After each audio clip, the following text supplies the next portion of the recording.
This afternoon I'm walking along the route of the old GWR Honeybourne to Stratford upon Avon branch line.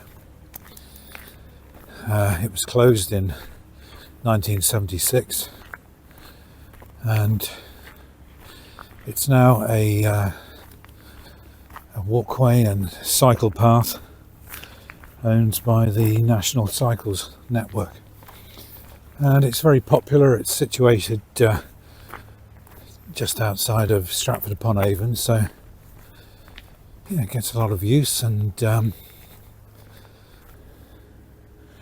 this old branch line there were a number of stations starting off at Stratford upon Avon, but one of the stops was at Stratford Racecourse. The Stratford Racecourse is situated just outside of Stratford upon Avon, and so it had its own halt or small station where people used to alight and go to the races.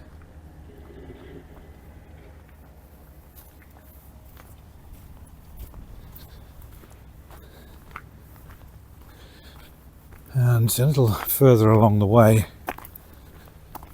there was a station at Millcote, and another little halt or crossing a little bit further along, and a station at Long Marston. And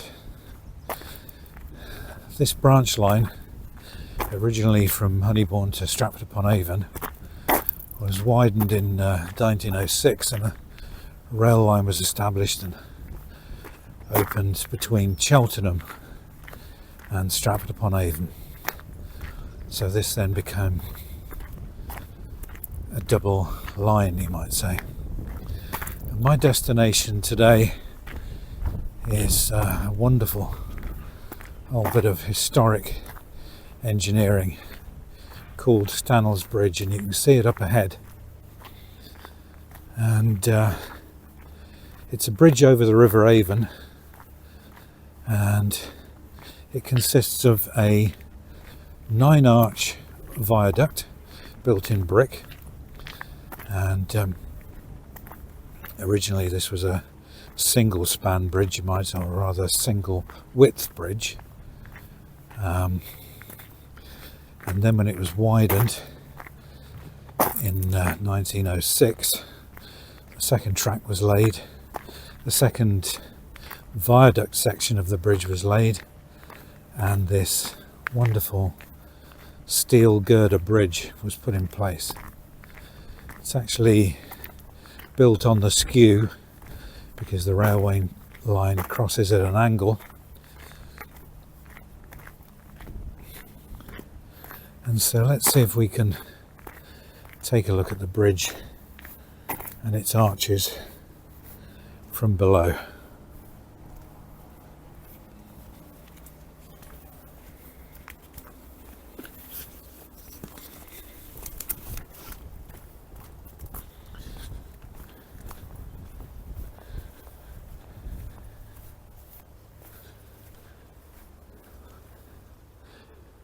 And so on the Stratford side of the bridge there's 4 arches which are designed to send the track over this area of floodplain.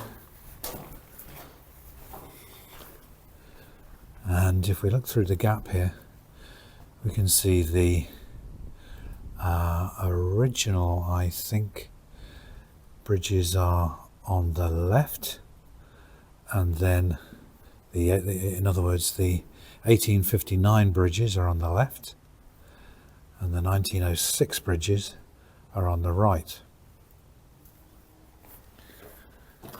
And as you might imagine there's a lot of graffiti, but the bridges speak for themselves. Wonderful pieces of engineering. Each section of the bridge a wonderfully built arch, and you can see on this side, the 1906 side, it's got a slightly newer look with the blue bricks look, and yeah, it's in pretty good condition to my eyes. You can see the remaining 3 arches there, and the steel girder bridge beyond. So just looking now at the Honeybourne side of the brick-built viaduct section of Stannals Bridge, and again, what a sight. 2 bridge sections side by side with this gap between the 2 bridges running all the way down. And again, just looking at the nature of this brickwork, I would say this was the original single track bridge, and this other one here is the 1906 double track conversion of this line.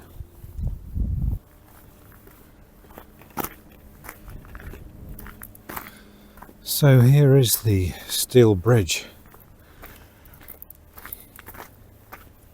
It's called a Pratt, Truss, Lattice, Girder bridge, and it's 114 feet 6 inches long. Nice magnificent thing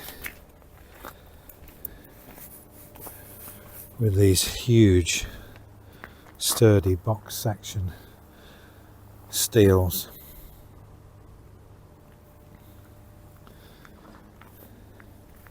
And to my way of thinking, when I look at this bridge, I'm reminded of something called a Belfast truss, which no doubt many people will know about, which is how big buildings were, the roofs were supported.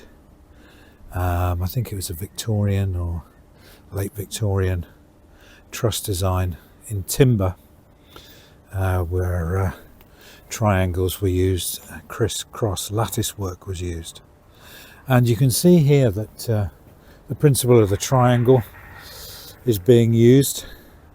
Each one of these box girders is making a triangle, which obviously is a very strong geometric shape. And then the top is bound by a series of girders. And as you get to the middle has got multiple triangles via this criss-cross section. So at the point where the bridge needs the most support, it has this wonderful criss-cross shape. And this bridge was provided by Finch and Company of Chepstow at a cost of £1,703, 4 shillings and 3pence. It was the most economic bridge you could find to build at the time for spans of this size, or should we say this length. And there's no track bed on this side, as you can see. However, the track bed on this side is in place and has been concreted over. It's not in the best of condition at all, and the rust is showing through. But the thickness of this steel is showing that it's a very, very sturdy piece of engineering and has got a lot of life left in it yet. However, you can see here that parts are beginning to rust badly through. And I think a lot of people are looking now at this bridge and this whole section of disused railway for potential in the future beyond a cycling route and walking route, and possibly to reinstate a railway line here or a light railway. And so there are a number of talks, I believe, at the moment regarding that subject.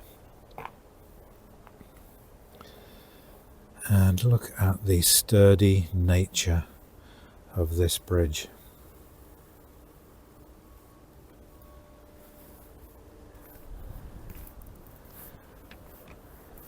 And as we look through the gap here, we can see the River Avon.